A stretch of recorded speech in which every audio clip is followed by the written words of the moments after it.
एक महिला इंस्पेक्टर जिसका पति विदेश रहता है बिजनेस के सिलसिले में और वो घर पर रहती है और वर्दी पहनने के बाद में वो किसी हीरोइन से कम नहीं लगती है। तभी अचानक एक दिन एक लड़के से उसका सामना हो जाता है। उस लड़के को देखने के बाद में वो उसे अपने घर ले आती है। रात के 12 बज रहे होते हैं। अचानक से उसके कमरे में घुस जाती है और घुसने के बाद में उस लड़के के साथ में वो खेल खेलती है जिसे जब सास अपनी आंखों से देख लेती है तो पूरी तरीके से मामला उलझ जाता है।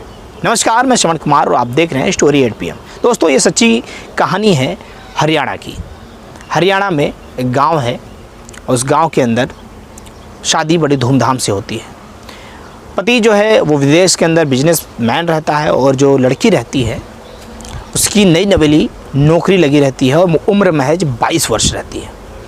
और नौकरी वो भी किसी आम विभाग में नहीं बल्कि एक सब इंस्पेक्टर की पोस्ट पर उसकी नौकरी होती है और वो थाने पर तैनात हो जाती है। और कुछ दिन बाद बीतता है तो बहुत कम उम्र में वो थाने अध्यक्ष बन जाती है। और रुतबा ऐसा कि जिससे देखने के बाद में फिल्मी स्टाइल में चलना फिरना, फिल्मी स्टाइल में कपड़े पहनना, और जब वो वर्दी धारण करती थी तो हीरोइन की तरह लगती थी। उसके जो साथ में काम करने वाले जो ऑफिसर हैं उसको देखते थे तो उसके ऊपर लट्टू हो जाया करते थे। सभी लोग चाहते थे कि किसी तरह से वो हमसे बात करे। उसका नाम होता है रूबी। अब रूबी जो है वो पूरी तरीके से अपने पति से बहुत प्यार करती है। पति का नाम आशीष रहता है। शादी 7 महीने पहले ही हुई रहती है और दोनों का जो वैवाहिक जीवन है बहुत खुशी से चल रहा होता है। तभी अचानक से पति कहता है कि मुझे बिजनेस के सिलसिले में फिर से विदेश जाना है, तो तब तक इंतज़ार करो और मैं आता हूँ। महज 1 हफ्ते 10 दिन के लिए मैं जा रहा हूँ और मैं आता हूँ तो फिर मुलाकात होगी। वो एयरपोर्ट पर लाती है, उसे ड्रॉप करती है। ड्रॉप करने के बाद में वहाँ से चली जाती है। पर्सनल काम के लिए जब वो जाती है तो अपने जो बुलेट से वो जाती है, अपने पति को ड्रॉप करती है। जब बुलेट से आ रही होती है तभी अचानक से एक लड़का आता है, रोड पर से रोड क्रॉस कर रहा होता है, उसके बुलेट से टकरा जाता है। और बुलेट से जैसे ही टकराता है लड़का गिर जाता है। अब ये पूरे इस वर्दी में रहती है और जैसे ही वो लड़का इस वर्दीधारी लड़की को देखता है वो और डर जाता है। डरने के बाद में वो लड़का कहता है कि मुझे माफ़ करिएगा मैडम, मैंने रास्ता नहीं देखा, जबकि गलती उस पुलिस वाले की थी। तो पुलिस वाली बोलती है कि तुम क्यों माफ़ी मांग रहे हो, गलती मेरी है, मैंने ध्यान नहीं दिया, मैं किसी और चीज़ में खोई हुई थी।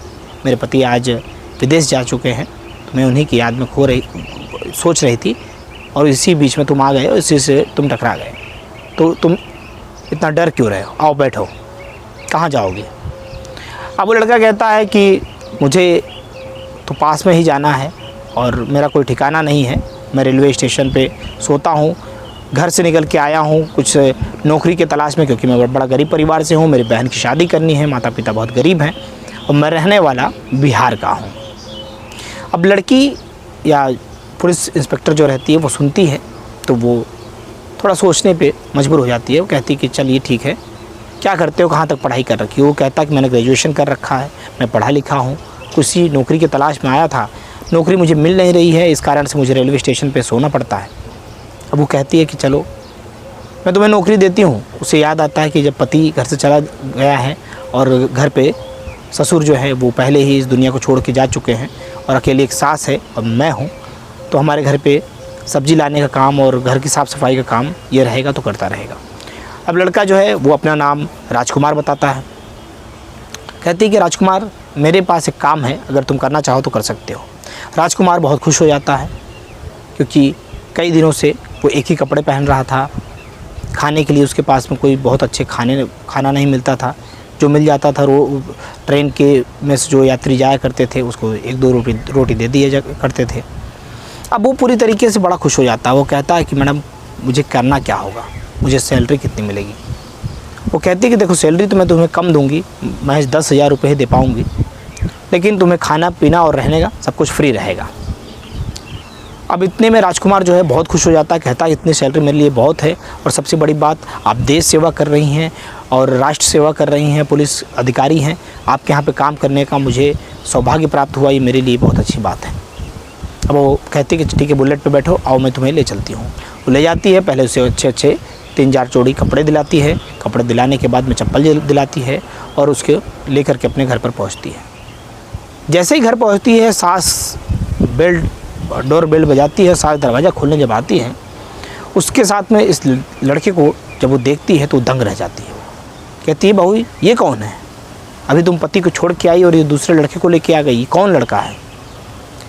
अब वो तुरंत उसकी सास के पैरों में गिर पड़ता है लड़का और उससे कहता है कि माँ जी मैं बहुत गरीब परिवार से हूँ, मेरी बहन की शादी करनी है और मैं ग्रेजुएशन कर चुका हूँ और मुझे कोई इसी प्रकार की नौकरी नहीं मिल रही है और इतने दिनों से मैं यहाँ पे आया हूँ और मैं रेलवे स्टेशन पे गुजर बसर कर रहा था, तभी अचानक मैडम की नज़र मुझ पर पड़ गई और मैडम की कृपा हुई और मैं आपके घर चले आया हूँ। आप जो भी कहेंगी सारा काम मैं करने को तैयार हूँ, कपड़े धोने को तैयार हूँ, बर्तन धोने को तैयार हूँ, साफ़ सफाई को करने को तैयार हूँ। वो कहती है कि ठीक है इतने ही काम करने हैं, सब मार्केट से सब्जियाँ लानी है, सामान लाना है और घर के कुछ काम करने हैं, खाना पीना तो हम लोग खुद बना लिया करेंगे। लड़का तैयार हो जाता है। अब जो उसकी सास है वो भी पढ़े लिखे परिवार से रहती है। अब वो उसके मन में थोड़ी चिंताएं बढ़ जाती है क्योंकि जो लड़की है, जो बहू है, वो 22 वर्ष की रहती है। भले से वो पुलिस विभाग में काम करती है, लेकिन अब सास को जो है चिंता थोड़ी थोड़ी मन में होने लग जाती है कि इतना नौजवान हृष्ट-पुष्ट लड़का सा घर के अंदर आया हुआ है, इसका नाम राजकुमार है।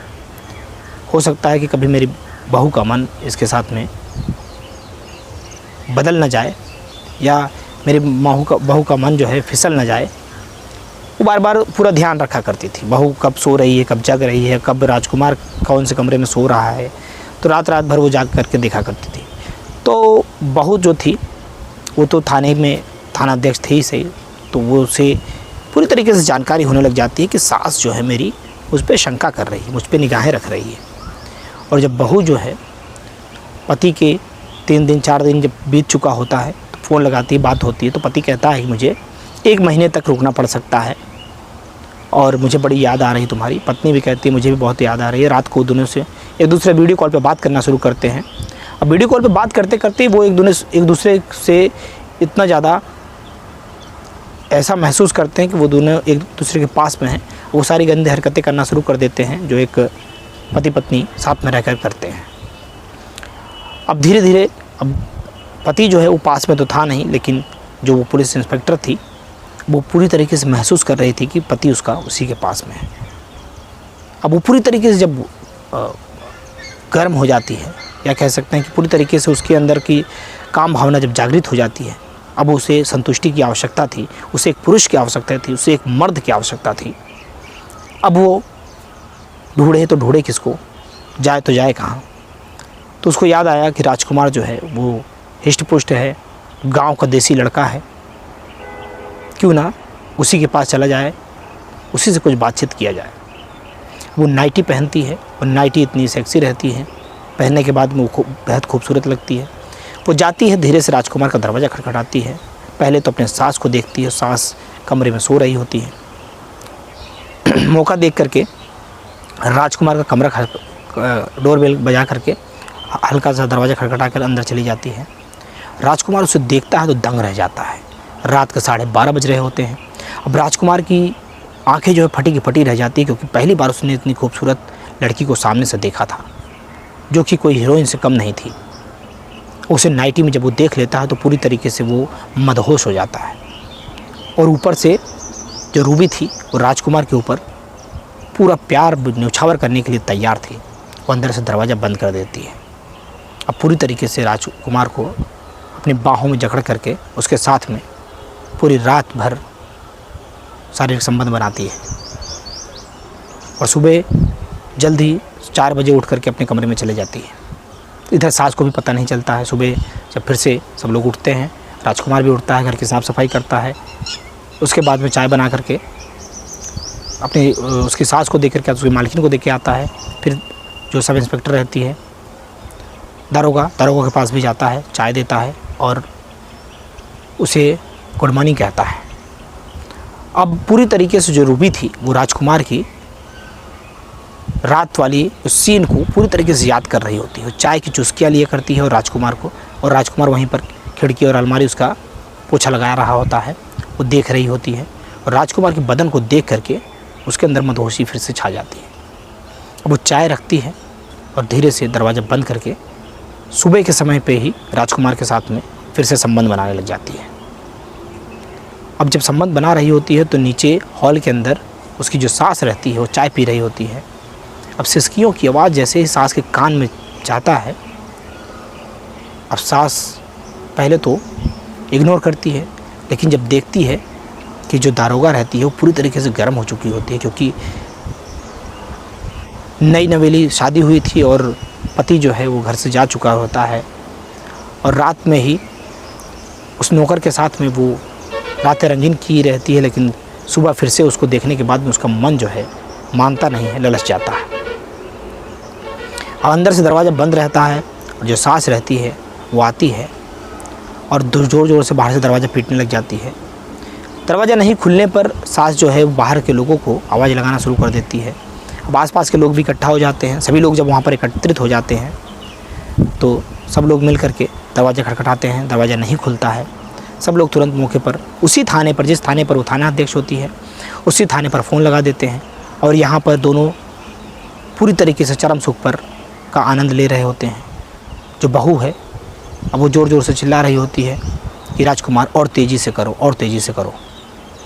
अब बाहर से सास दरवाज़ा खटखटाती है, लेकिन फिर भी बहू जो है दरवाज़ा खोलती नहीं है। तभी पुलिस वहाँ पर आ जाती है और सभी के कहने पर दरवाज़ा को तोड़ा जाता है। अब जो दरवाज़ा तोड़ करके जब अंदर जा कर के देखते हैं तो जो बहू है और जो नौकर है वो अलग अलग स्थिति में दिखाई देते हैं। बहू जो है वो ज़ोर ज़ोर से वॉल्यूम में एक गंदी फिल्में चालू कर करके देख रही होती है। उसके लैपटॉप पर उसकी चीखें जो है वो बाहर जा रही होती है और जो नौकर है उसको वो बेड के नीचे छुपा देती है। लेकिन सास जो है वो मानने को तैयार नहीं थी। वो कहती कि राजकुमार हो ना हो यहीं पर आया था, क्योंकि चाय देने के बाद में वो अगली दो कप की चाय प्याली लेकर के आया था, दूसरी प्याली तुम्हारे पास ही लेकर आया था। बहुत सच बता दे, आखिर राजकुमार कहाँ है। अब वो दरोगा रहती है और घर जो है काफ़ी बड़ा रहता है, तो वो उसको नौकर को छुपा देती है बिस्तर के नीचे। तभी सभी लोग मिलकर के जब ढूंढना शुरू करते हैं, पुलिस वाले भी ढूंढना शुरू करते हैं, अचानक उनकी नज़र बिस्तर के नीचे पड़ती है और बिस्तर बेड के नीचे जैसे ही वो देखते हैं तो राजकुमार पूरी तरीके से झुका हुआ, लेटा हुआ उस फर्श पर पड़ा रहता है। सभी लोग मिलकर के उसको बाहर खींचते हैं। बाहर खींचने के बाद में सास जो है तुरंत अपने बेटे को फ़ोन कर देती है और वीडियो कॉल करके सारी मामले को उजागर कर देती है, दिखा देती है। और दिखाने के बाद वो सीधा कहती है कि मैं FIR लिखाऊंगी बेटा, तेरे जाने के एक हफ्ता भी नहीं बीता था और तेरी बहू ने या तेरी पत्नी ने इस तरीके की हरकतें करना शुरू कर दी, इसकी मैं कभी कल्पना भी नहीं कर सकती थी। एक नौकर के साथ में इसने मुंह काला कर लिया। ये अपने आप को 1 महीना भी रोक नहीं सकी, तो आगे क्या करेगी, क्या होगा इसका भविष्य में। भले से ये अधिकारी है, भले से ये पुलिस वाली है, लेकिन मैं उसे जेल भिजवा कर रहूँगी। अब पुलिस वालों का कहना था कि दोनों की मर्ज़ी से हुआ है, तो इसमें हम क्या कर सकते, क्योंकि थाने का मामला था और खुद थाना अध्यक्ष थी।